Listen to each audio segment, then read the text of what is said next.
سلامن ጥዕናን ንኹልኩም ተኸታተልተይ ይኹን እንዳብልኩ ናብ ናይ ለምዓንቲ መደበይ ከኣቱ ኣብ ናይ ለምዓንቲ መደበይ ከምቲ ልሙድ ንዓኹም ተኸታተልተይ የምህርዩ ኢለስ ሓሰብክዎ መደብ ሒዘልኩም መፅለኹ ናይ ለምዓንቲ መደበይ ዘልዕሎ ሓቢራትካ ዘላ ጓል ኣንስተይቲ ኣፍቃሪትካ ንምንታይ እዩ እስካብ ሕዚ ምሳይ ዘይደቀሰት ኢልኩም ትጭነቁ ደቂ ተባዕትዮ እዚ መደብ እዚ ከይሓልፈኩም ትርሕቐካ ምሳኻ ንዘይምድቃስ ምኽንያት ትዝርዝር እንተኾይና እዘን ቀፂለ ዝሕብረልኩም ሸውዓተ ነገራት ክትፈልጦለኩም ኣብዝሓ ደቂ ተባዕትዮ ብዛዕባ ፆታዊ ርክብ ደቂ ኣንስትዮ ከም ዘይሓስባ ክስምዐኩም ይኽእል እዩ ኮይኑ ግና ገና ምርኻብ ኣብ ትጅምሩሉ ግዜ ብዛዕባ ፆታዊ ርክብ ምሕሳብ ዝጅምራ ንስኻ ብዛዕባ ፆታዊ ርክብ ክትሓስባ እንተለኻ ድማ ኣብ ገጽካ ትፈልጦ እያ እዚ ናይ ደቂ ኣንስትዮ ውህብቶ እዩ ኩሉ ሻዕ ኣብ ገጽካ ተግባርካ ብዛዕባ ፆታዊ ርክብ ትሓስባ ከም ዘለኻ ትፈልጠካ እንተኾይና ድማ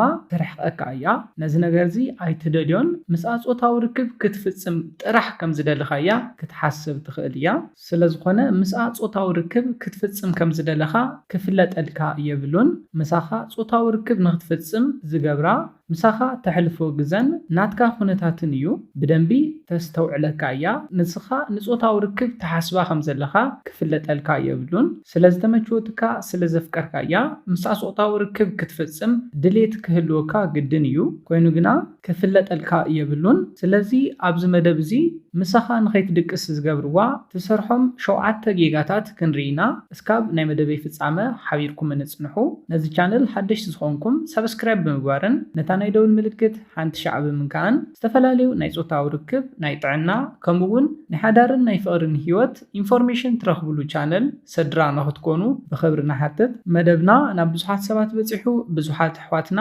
ትምህርቲ ንኽወስድሉ ላይክ ጌርኩም ጀምርዎ ስድራ ዝኾንኩምኒ እንዳመስገንኩ ናብ መደበይ ክምለስ እቲ ቀዳማይ ምሳኻ ንኸይትድቅስ ዝገብራ ነገር ብጣዕሚ ስለትሃፅፅ እዩ ምህፃፅካ ድማ ዘፍልጠልካ እንተኾይኑ ክትርሕቐካ ትጅምር እያ ደቂ ተባዕትዮ ኣብዝሓ ግዜ ኢድ ንምሓዝ ንምንካእ ንምስዓም ንሃፅፅ ኢና እዚ ድማ እቲ ቀዳማይ ጌጋና እዩ ደቂ ኣንስትዮ ድማ ፈለማ ክላመዳ ይደልያ እየን ቅድሚ ምስዓም ምሕቋፍ እናትካ ምዃና ወይ ድማ ምሳኻ ኮምፎርት ከም ዝስምዓ ከተረጋግፅ ትደሊ እያ ክትላመድ ትደሊ እያ ብዛዕባኻ ክትፈልጥ ትደሊ እያ ምሳኻ ከይተላመደት ንዓኻ ከም ኣፍቃሪ ከይረኣየትካ ምሳኻ ፅቡቕ ስምዒት ከይተሰምዓ ምሳኻ ክትድቅስ ኣይትደልን ስለዝኾነ ንምስዓም ንምሕቋፍ ተሃፁ ደቂ ተባዕትዮ ተርሕቕወን ከም ዘለኹም ክትፈልጦለኩም ምሳኻ ብምዃና ደስ ንኽብላ ዝገበርካያ ክመስለካ ይኽእል እዩ ኮይኑ ግና ጌጋ እዩ ከምታ ኽብራ ግዜ ከም ትህባን ከም ተሓሊላን ፈለማ ምፍላጣ ንፆታዊ ርክብ ድሌት ንክህልዋ ዝገብራ እዩ ስለዝኾነ ኣይተህፀፁ ኣብ መበል ካልኣይ ንሪኦ ምሳኻ ከይትድቅስ ዝገብራ ምኽንያት ድማ ንኹሉ ነገር እሺ ትብላ እንተኾይንካ እዩ ንስኻ ንኸይትርሕቐካ ስለትደሊ ኩሉ ሻዕ ምሳኻ ግዜ ንኽተሕልፍ ዝገበርካ ስለዝመሰለካ እዩ ኮይኑ ግና ደቂ ኣንስትዮ ነዚ ኣይደልያን ንኹሉ ነገር እሺ ክበሃላ ኣይደልያን ንኣብነት ንራኸብ ክትብለካ እውን ትኽእል እያ ዝኾነ ነገር ክትሓተካ እውን ትኽእል እያ ነዚ ኩሉ መልስኻ እሺ ክኸውን የብሉን ካብ ናይ ባዕልኻ ናይ ስራሕ ግዜ ክኸውን ይኽእል ካብ ግዜኻ ቀኒስካ ናብ ንሳ ዝበለትካ ቦታ ትርከብ እንተኾይንካ ካሊእ ስራሕ ዘይብልካ ናይ ባዕልኻ ህይወት ዘይብልካ ንባዕልኻ ግዜ ዘይትህብ ሰብ ንናታ ኩሉ ሕቶታት እሺ ትብል ወዲ ጌራ ክትሓስበካ ትኽእል እያ ስለዝኾነ ቢዚ ኩን ክትደለየካ እንተላ ኩሉ ሻዕ ኣይትረኸብ ከም ዘይምችወካ ንገራ ነዚ ኣብ ትገብረሉ ግዜ ንዓኻ ናይ ምርካብ ድሌታ ይውስኽ እዩ ስለዝኾነ ንኹሉ ነገር እሺ ኣይትበላ ደቂ ኣንስትዮ ፍቕሪ ክጅምራ እንተለዋ ምስኣ ኣብ ዙርያ መሓዙታን ኣሕዋታን ኣለዋ ናይዚአን ናይ ኩለን ርእቶ ምስኣ ኣሎ እዩ ፅቡቕ ከም ዘላን ከም ዘይላን ንኽትፈልጥ ብዛዕባኻ ትዕልለን እያ ስለዝኾነ ኩሉ ሻዕ ክትረኽበካ ዝሓተተትካ ሕቶ እውን መልስኻ እሺ እንተኾይኑ እዚ ቆልዓ ስራሕ የብሉን ድዩ ናይ ባዕሉ ግዜኸ የብሉን ድዩ ዝብል ሓሳብ ከሕስበኣ ይኽእላ እየን ስለዝኾነ ንባዕልኻ ግዜ ሃብ ንኹሉ ነገር መልስኻ እውን እሺ ክኸውን የብሉን ኣብ መበል ሳልሳይ ንሪኦ እስካብ ሕዚ ምሳኻ ንኸይትድቅስ ዝገበራ ምኽንያት ድማ ኩሉ ሻዕ ዕላልካ ብዛዕባ ፆታዊ ርክብ እንተኾይኑ እዩ ደቂ ተባዕትዮ ኣብዝሓ ግዜ ነዚ ትገብሩሉ ምኽንያት ዘሐጎስኩመን እንዳመሰለኩም እዩ ኮይኑ ግና እዚ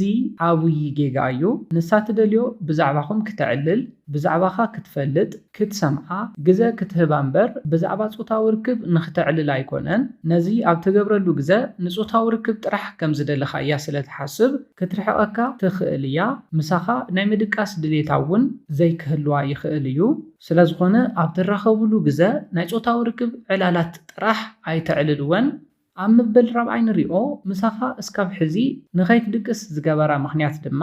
ብዛዕባኻ ስለ ዘይትነግራ እዩ ነዚ ክብል እንተለኹ ስለ መንነትካ ብዛዕባ ቀጻሊ ዕላማኻ ውጥናትካ ብዛዕባ ስራሕኻ ክትፈልጥ እትደልያ ስለዝኾነ ንገራ ምኽንያቱ እንታይ እዩ ምስ መንየ ዘለኹ ምስ መንየ ቀጻሊ ህይወተይ ክምስርት ፍቕርኸ ምስ መንየ ዝጅምር ዘለኹ ዝብል ነገር ክተረጋግጽ ትደልያ ምሳኻ ንኽትቀጽል ዝገብራ ቀጻሊ ውጥናትካን ዕላማኻን እዩ ነዞም ነገራት ንምዕላል ግዝኡ ኣይኮነን ኢልካ ሓቢእኻዮም ክትጸንሕ የብልካን ኢቭን ንመሓዙታ ክትነግረን ተደልዮ ነገር ኣሎ እዚ ድማ መን እዩ ከመይ ዓይነት ሰብ እዩ ስርሑኸ እንታይ እዩ ኢለን ስለ ዝሓተኣ መልሲ ካባኻ ትደልያ ስለዝኾነ እንገራ ግዝኡ ኣይኮነን ኢልካ ኣብ በይንኻ ይትሓዞ ኣብ መበል ሓምሻይ ንሪኦ እስካብ ሕዚ ምሳኻ ንኸይትድቅስ ዝገበራ ምኽንያት ድማ ክትረኽባ እንተለኻ ስለ ትጨናንቕ እዩ ምስኣ ክትኮን እንተለኻ ከመይ ኢለ ከፍ ክብለለኒ ምስኣ ከመይ ክዕልል ኣለኒ እንታይ ዓይነት ዕላልከ ክዕልል ኣለኒ እንዳበልካ ኣይትጨናነቕ ነዚ ነገር ዝውን ተስተውዕሎ እያ ምጭንናቕ ድማ ኣይኮነን ምሳኻ ዘላ ጓል ኣንስተይቲ ኣብ ርሑቕ ዘሎ ሰብ እውን ከስተውዕሎ ዝኽእል ነገር እዩ ስለዝኾነ መንነትካ ዕላማኻ እምበር ኮፍ ኣባህላኻ ኣዘራርባኻ ኣይኮነን ንዓኻ ንኽትፈትወካ ዝገብራ ስለዝኾነ መንነትካ ዕላማኻ ውጥናትካ ንገራ ንዓ ክትረኽባ እንተለኻ ኣይትጨናነቕ ምኽንያቱ እንታይ እዩ እንታይ ዓይነት ወዲ ደኣ ቆፂርኪ ነርኪ ኢለን ክሓትኣ እንተለዋ ሓደ ጭንቕ እዩ ነይሩ ኢላ ክትምልሰለን ስለትኽእል ስለዝኾነ ኣይትጨናነቕ ፍትሕ ኢልካ ብዛዕባኻ ኣዕልላ ብዛዕባኣ ሕተታ ኣብ መበል ሻድሻይ ንሪኦ ምሳኻ እስካብ ሕዚ ንኸይትድቅስ ዝገበራ ምኽንያት ድማ ንሳ ትደልዮ ዓይነት ወዲ ንኽትከውን ክትሙክር እንተለኻ እዩ ኣብ ናይ ቀዳማይ ቆፀራኹም ትደልዮ ነገር ስለ ዘይፈለጥካ ንባዕልኻ ኮይንካ ክትቀርባ ትኽእል ኢኻ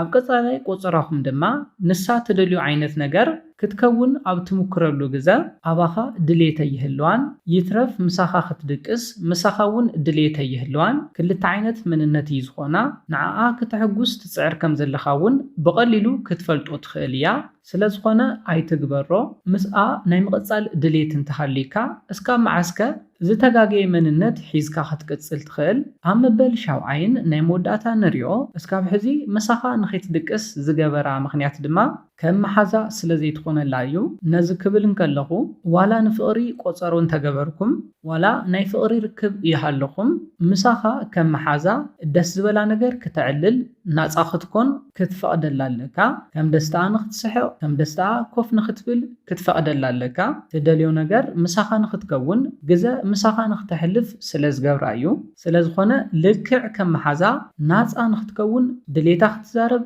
ከም ድሌታ ክትስሕቕ ናፃ